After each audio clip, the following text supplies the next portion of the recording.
Condemnation of the attack came from, among others, the Arab League and the Council on American Islamic Relations, a Muslim civil rights group. That vicious attack was universally condemned by Muslims around the world, individuals, organizations, institutions, and scholars. Regional Operations Director of the Florida chapter of CAIR, the Council on American Islamic Relations, Nezar Hamza, joins us again. You know, I'm here. You are, I'm here, but you're the only one. No, I'm here, and I'm telling you that the Muslim community does not appreciate this and does not accept this. We reject it. So I'm here. And if you want all the other Muslim leaders here, invite them here. And they will come and they will be on the camera and they'll tell you the same thing that I'm telling you, that we reject this. And this has nothing to do with the teachings of Islam, and it has to do with terrorism and criminals. That's all it is. Last night, the head of Chicago's Council on American Islamic Relations said Muslim extremists are fueling Islamophobia and hate. These criminals purport to act in our name, in the name of our faith and our prophet. We feel that it's a crime not just against humanity and against the cartoonists and against France, but it's also a crime against our community, against Islam and Muslims. Council on American Islamic Relations had this to say: "We strongly condemn this brutal and cowardly attack and reiterate our repudiation of any such assault on freedom of speech, even speech that mocks faith and religious figures." Community in Paris and France has to be part of that solution, just like how we reiterate here in the United States that the Muslim community here in the United States has to be a part of the solution. Islamic leaders in Washington said today that the magazine cover is offensive, but its publishers have a right to publish it, just like they have a right to challenge it peacefully. Bring in Ibrahim Hooper, Communications Director for the Council on American Islamic Relations based in Washington. We believe in freedom of expression, but we also have the right to respect our own religious figures and object peacefully when they are denigrated.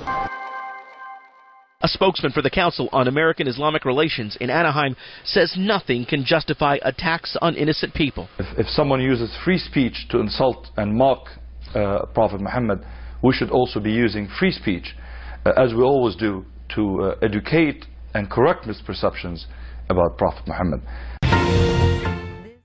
Well, tonight the Council on American Islamic Relations here in Minnesota is issuing a renewed call of calm and education. We realize that in all the cases that we work with and in all the work that we do, a lot of the times it's just misinformation that creates some sort of anxiety and fear. The Council on American Islamic Relations said just as Charlie Hebdo has the right to publish, we have the right to peacefully challenge negative portrayals of our religious figures.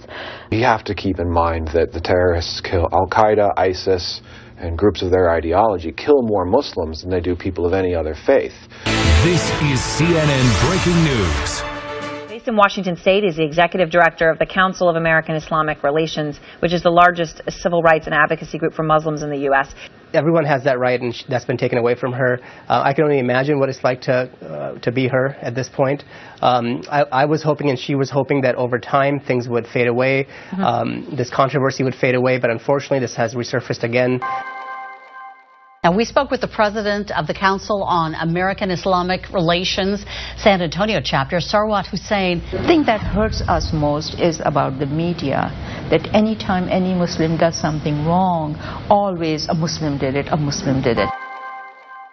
Karen Dabdoob telling us disarming the public against misinformation can be tiring, but she believes she is seeing a shift. Anybody who has perceived grievances and wants to back that up with some type of religious backing will find what they're looking for in any religious text. Let's talk about it this morning with Dawood Walid. Good to have back with us the Executive Director of the Michigan Chapter of the Council on American Islamic Relations. Well, unfortunately, we've seen a lot of cases that have hit media in recent years regarding killings of people, and the vast majority of these actually have been people of the Islamic faith, in which extremists trying to play out their own ideological beefs or for political reasons. Big supporters of the First Amendment and free expression, but just because you can do something doesn't mean you have to do something. We strongly condemn this brutal and cowardly attack. There is no excuse. Le doy la bienvenida a Wilfredo Ami, analista Ruiz, analista político y experto en temas islámicos. Depende de quién venga, depende de la tonalidad. Hay gente que lo hace por ofender, hay gente que lo hace por pasar un buen rato. Esa no me ofendió. Ayer yo estaba en un canal de televisión, en otro, que iba a ser entrevistado y se fue la luz. A spokesperson for the Council on American Islamic Relations tells me with recent events like the attacks in Paris, 120 Muslim leaders signed on to an open letter to ISIS saying that this is un-Islamic, that these actions that you are perpetrating go against the very core of our faith.